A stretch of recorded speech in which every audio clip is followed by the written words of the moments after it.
चलिए आज की बातचीत एक ऐसे आंकड़े से शुरू करते हैं जो शायद आपके होश उड़ा दें। FBI की 2023 की इंटरनेट क्राइम रिपोर्ट है और उसके हिसाब से फिशिंग सबसे ज्यादा रिपोर्ट किया जाने वाला साइबर क्राइम था। 7 लाख से ज्यादा शिकायतें और नुकसान करीब $2.9 बिलियन का दुनिया भर में। और सोचिए, ये तो सिर्फ वो मामले हैं जो रिपोर्ट हुए हैं। बिल्कुल।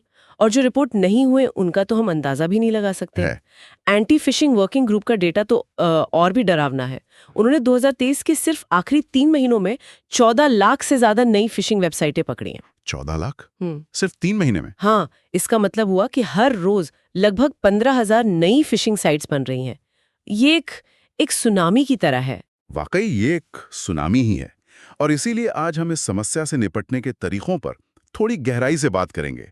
हमारे पास कुछ बहुत ही दिलचस्प रिसर्च पेपर्स हैं जो बताते हैं कि कैसे आर्टिफिशियल इंटेलिजेंस मतलब AI इस लड़ाई को बदल रहा है।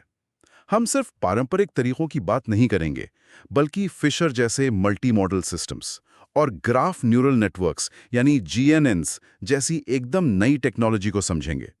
हमारा मिशन ये जानना है कि ये नए AI मॉडल काम कैसे करते हैं और क्या ये सच में हमें साइबर अपराधियों से एक कदम आगे रख सकते हैं।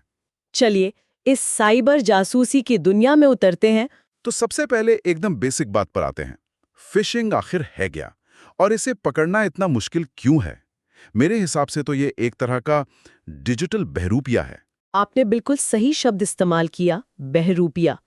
असल में ये कोई टेक्निकल हैकिंग नहीं है, ये एक सोशल इंजीनियरिंग हमला है।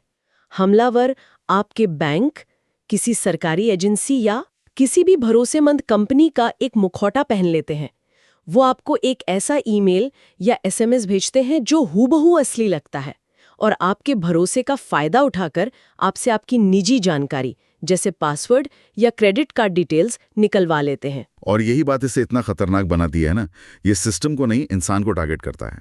मुझे खुद पिछले हफ्ते एक SMS आया था, लग रहा था मेरे बैंक से है और एक पल के लिए मैं भी धोखा खा गया था। तो पारंपरिक तरीके जैसे ब्लैक लिस्टिंग यहाँ क्यों फेल हो जाते हैं? देखिए, पारंपरिक तरीकों की कुछ बड़ी सीमाएं हैं।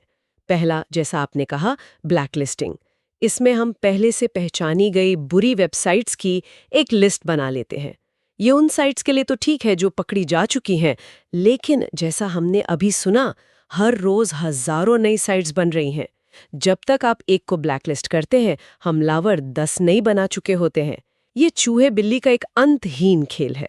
और इसे अपडेट करने में भी तो इंसानी मेहनत लगती होगी, जो इस रफ्तार के सामने बहुत धीमी है। बिल्कुल। दूसरा तरीका है नियमा आधारित सिस्टम। इसमें हम कुछ नियम बना देते हैं, जैसे अगर URL में लॉगिन और सिक्योर जैसे शब्द हों तो उसे संदिग्ध मानो। लेकिन हमलावर अब बहुत चालाक हो गए हैं। वो इन नियमों से बचने के नए नए तरीके खोज लेते हैं। और सबसे बड़ी कमजोरी है सिंगल मोडालिटी अप्रोच।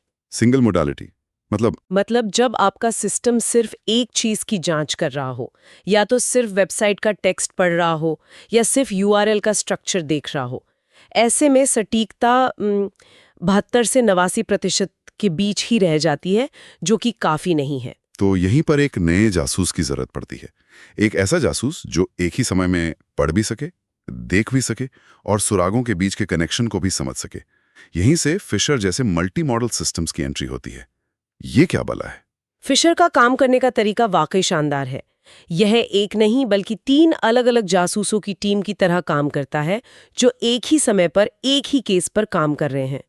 पहला जासूस है टेक्स्ट एनालिस्ट।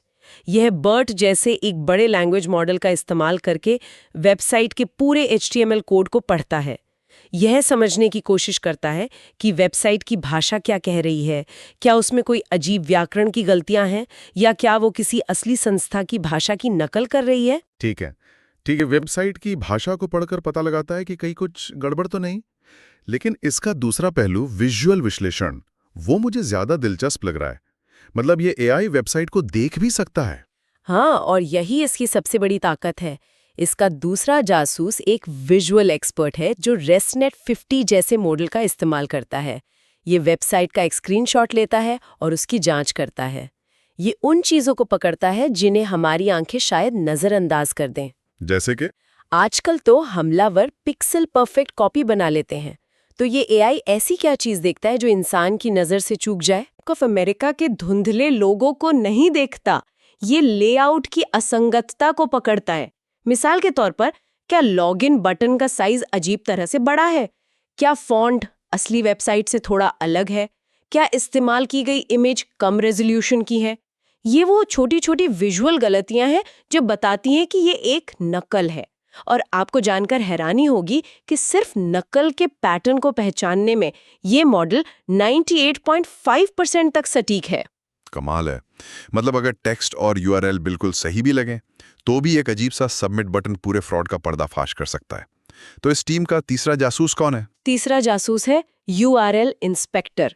ये यूआरएल का स्ट्रक्चर की जांच करता है। क्या डोमेन नेम बहुत लंबा है? क्या उसमें बहुत ज्यादा नंबर या अजीब सिंबल है? क्या उसमें सिक्योर पेमेंट इन्फो जैसे भ्रामक कीवर्ड्स का इस्तेमाल किया गया है? जब ये तीनों जासूस टेक्स्ट, विजुअल और यूआरएल अपनी रिपोर्ट एक साथ देते हैं तो फिशर एक फैसला लेता है। और नतीजे कैसे हैं? इसकी परफॉर्मेंस कैसी है? नतीजे चौंकाने वाले हैं। फिशर मॉडल ने 98.13% की सटीकता हासिल की, लेकिन यहाँ सबसे हैरान करने वाली बात इसकी रफ्तार है। फिशर एक वेबसाइट को सिर्फ 0.0135 सेकंड में जांच लेता है। 0.0135 सेकंड। ये तो पलक झपकने से भी तेज है। बिल्कुल। जब तक आप एक बार पलक झपकाते हैं, ये मॉडल 15 से ज्यादा वेबसाइट्स को स्कैन कर चुका होता है।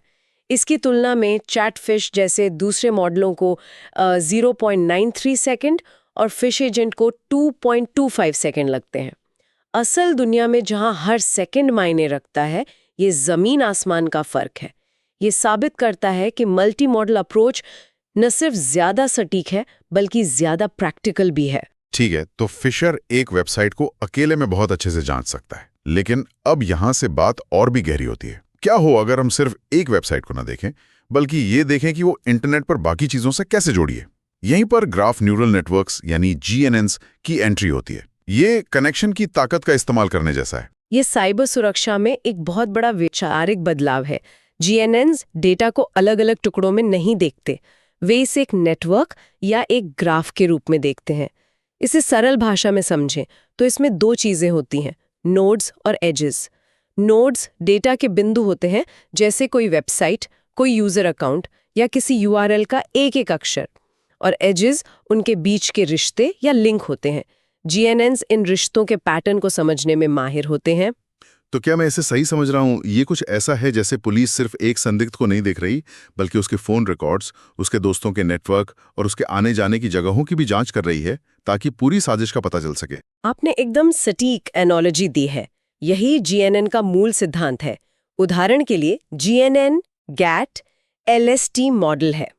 ये एक URL को एक ग्राफ में बदल देता है, जहां हर अक्षर एक नोड बन जाता है और अक्षरों का क्रम उनके बीच का एज या लिंक तय करता है।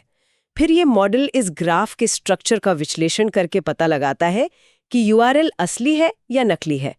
6,51,000 से ज्यादा URLs के एक बड़े डेटा सेट पर इस मॉडल ने 98.06% की शानदार सटीकता हासिल की। 98%? ये तो बहुत प्रभावशाली है, लेकिन इसकी भी कोई सीमा है? हाँ, और यहाँ एक बहुत दिलचस्प बात सामने आती है। ये मॉडल मैलवेयर फैलाने वाले URLs और वेबसाइट का रूप बिगाड़ने वाले URLs को पहचानने में लगभग परफेक्ट है, मतलब 97 से 99% तक। लेकिन जब बात फिशिंग URLs की आती है तो इसकी सटीकता थोड़ी कम होकर 93.34% रह जाती है। ऐसा क्यों? ये फिशिंग URLs को पहचानने में थोड़ा कमजोर क्यों है? क्योंकि फिशिंग URLs को जानबूझकर असली URLs जैसा दिखने के लिए डिजाइन किया जाता है। हमलावर बहुत चालाकी से असली URL के स्ट्रक्चर की नकल करते हैं ताकि GNN जैसा सिस्टम भी धोखा खा जाए। ये दिखाता है कि हमलावर भी इन AI मॉडलों की कमजोरियों को समझ रहे हैं और उनका फायदा उठा रहे हैं। तो इसका मतलब है कि हमलावर GNS के इस ब्लाइंड स्पॉट का फायदा उठा सकते हैं। वे जानबूझकर ऐसे URL बना रहे हैं जो स्ट्रक्चर में असली लगें। बिल्कुल, इसीलिए रिसर्च कभी रुकती नहीं है। GCN अटेंशन LSTM जैसे दूसरे हाइब्रिड GNN मॉडल भी विकसित किए गए हैं, जिन्होंने 90% से ज्यादा सटीकता हासिल की। और अच्छी बात यह है कि जब डेटा सेट का आकार दोगुना किया गया, तब भी इनका प्रदर्शन स्थिर रहा। ये इनकी स्केलेबिलिटी यानी बड़े पैमाने पर काम करने की क्षमता को दिखाता है। ये साफ है कि ये टेक्नोलॉजी सिर्फ रिसर्च लैब तक ही सीमित नहीं है। जीएनएन्स का इस्तेमाल साइबर सुरक्षा के बाहर भी कई जगहों पे हो रहा है, जो दिखाता है कि ये कितना शक्तिशाली टूल है और प्रभावशाली कम्युनिटीज का पता लगाने में मदद करता है। ई कॉमर्स में ये धोखाधड़ी वाले लेन देन के गिरोह को पकड़ने में इस्तेमाल होता है, और इसका इस्तेमाल नई दवाओं की खोज करने और नए मटेरियल बनाने जैसे वैज्ञानिक कामों में भी हो रहा है।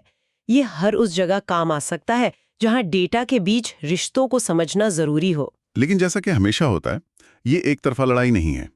अगर हमारे सुरक्षा सिस्टम स्मार्ट हो रहे हैं तो हमलावर भी एक कदम आगे निकलने की कोशिश कर रहे होंगे। ये एक सतत दौड़ है। हमलावर अब सीधे जीएनएन मॉडलों पर ही हमला कर रहे हैं, जिन्हें एडवर्सरियल अटैक्स कहा जाता है। एक आम तरीका है node injection attack. Node injection सुनने में तो किसी साइंस फिक्शन फिल्म जैसा लगता है। इसका आसान मतलब क्या हुआ? इसका मतलब है कि हमलावर सिस्टम को धोखा देने के लिए ग्राफ में नए नकली नोड्स डाल देते हैं। मान लीजिए एक जीएनएन यूजर्स के नेटवर्क में धोखेबाजों को पकड़ रहा है। हमलावर जानबूझकर कुछ नकली यूजर अकाउंट बनाकर उन्हें असली यूजर से जोड़ देंगे, ताकि जीएनएन को लगे कि वे भी नेटवर्क का एक सामान्य हिस्सा है और वो उन्हें नजरअंदाज कर दे। और अब तो ये धोखेबाज अकेले काम भी नहीं कर रहे। सही कहा। एक नया ट्रेंड है संगठित धोखाधड़ी। धोखेबाज अब गैंग या समूहों में काम करते हैं। वे एक दूसरे से जुड़कर एक ऐसा नेटवर्क बनाते हैं जो पहली नज़र में बिल्कुल असली लगता है, जिससे उन्हें पकड़ना और भी मुश्किल हो जाता है। इसी से निपटने के लिए मोंटी जैसे मॉडल बनाए गए हैं, जो खास तौर पर इन गैंग आधारित हमलों की नकल करते हैं, ताकि हम अपने सुरक्षा सिस्टम को उनके खिलाफ प्रशिक्षित कर सकें। तो हम इन स्मार्ट हमलों से अपने एआई को कैसे बचाते हैं? क्या इसका भी कोई एआई आधारित तरीका है? हाँ, और यहीं पे एआई की दुनिया और भी दिलचस्प हो जाती है। बचाव के लिए हम जेनरेटिव एडवर्सरियल नेटवर्क्स गैन्स का इस्तेमाल करते हैं। इसे ऐसे समझिए कि हम एक अच्छा एआई, हमारा डिफेंस सिस्टम, और एक बुरा एआई, गैन बनाते हैं। बुरे एआई का काम है हमारे अच्छे एआई पर हमला करने के लिए नकली लेकिन एकदम असली जैसे दिखने वाले हमले बनाना। तो ये एक तरह से अपने डिफेंस सिस्टम के लिए एक एआई स्पारिंग पार्टनर बनाने जैसा है, ताकि वो असली लड़ाई के लिए तैयार हो सके। बिल्कुल सही। ये स्पारिंग पार्टनर हमारे सिस्टम को लगातार चुनौती देता है, उसकी कमजोरियों को उजागर करता है और उसे मजबूत बनाता है। एक रिसर्च में पाया गया कि इस तकनीक से विसंगतियों का पता लगाने की सटीकता को 30% तक बढ़ाया जा सकता है। हम अपने एआई को मुश्किल से मुश्किल हमलों के लिए पहले से ही तैयार कर रहे हैं। तो आज की इस गहरी बातचीत से हमने क्या सीखा? ये तो साफ है कि हम फिशिंग का पता लगाने के लिए अब पुरानी ब्लैकलिस्ट पर निर्भर नहीं रह सकते। अब हमारे पास फिशर जैसे एआई मॉडल हैं जो एक जासूस की तरह देख, पढ़ और विश्लेषण कर सकते हैं, और जीएनएस है जो डेटा के भीतर छिपे उन जटिल रिश्तों को समझ सकते हैं जिन्हें इंसान कभी नहीं देख सकता। और सबसे बड़ी बात यह है कि साइबर सुरक्षा का भविष्य किसी एक जादुई समाधान में नहीं है। ये इन अलग अलग ताकतवर तरीकों को मिलाने में है। हमें मल्टी मॉडल अप्रोच भी चाहिए जो एक अकेली वेबसाइट को समझ सके, और ग्राफ आधारित अप्रोच भी जो पूरे नेटवर्क को देख सके। अब सिर्फ अलग अलग विशेषताओं को देखना काफी नहीं है, असली ताकत उनके बीच के संबंधों को समझने में है। आज की चर्चा के अंत में श्रोताओं के लिए एक विचार छोड़ते हैं। हमारे श्रोता में इथेरियम लेनदेन नेटवर्क में फिशिंग खातों का पता लगाने के लिए जीएनएन्स के इस्तेमाल का जिक्र है। ये अपने आप में बहुत शक्तिशाली है, लेकिन अगर हम इसे एक कदम और आगे ले जाएं तो जीएनएन्स सोशल नेटवर्क में प्रभावशाली यूजर्स या केंद्रीय हब को खोजने में बहुत अच्छे माने जाते हैं। ये एक बहुत ही दिलचस्प दिशा है। तो आपका मतलब है कि क्या हम इसी सिद्धांत का इस्तेमाल सिर्फ धोखाधड़ी का पता लगाने के लिए नहीं, बल्कि बड़े पैमाने पर चल रहे फिशिंग अभियानों के सरगना या उनके मुख्य ऑपरेटर्स की पहचान करने के लिए भी कर सकते हैं? शायद उनके हमला शुरू करने से भी पहले सिर्फ उनके द्वारा बनाए जा रहे इंफ्रास्ट्रक्चर के स्ट्रक्चर और कनेक्शन का विश्लेषण करके। ये एक ऐसा सवाल है जो साइबर सुरक्षा की लड़ाई को प्रतिक्रियाशील से भविष्य कहने वाला यानी प्रोएक्टिव बना सकता है।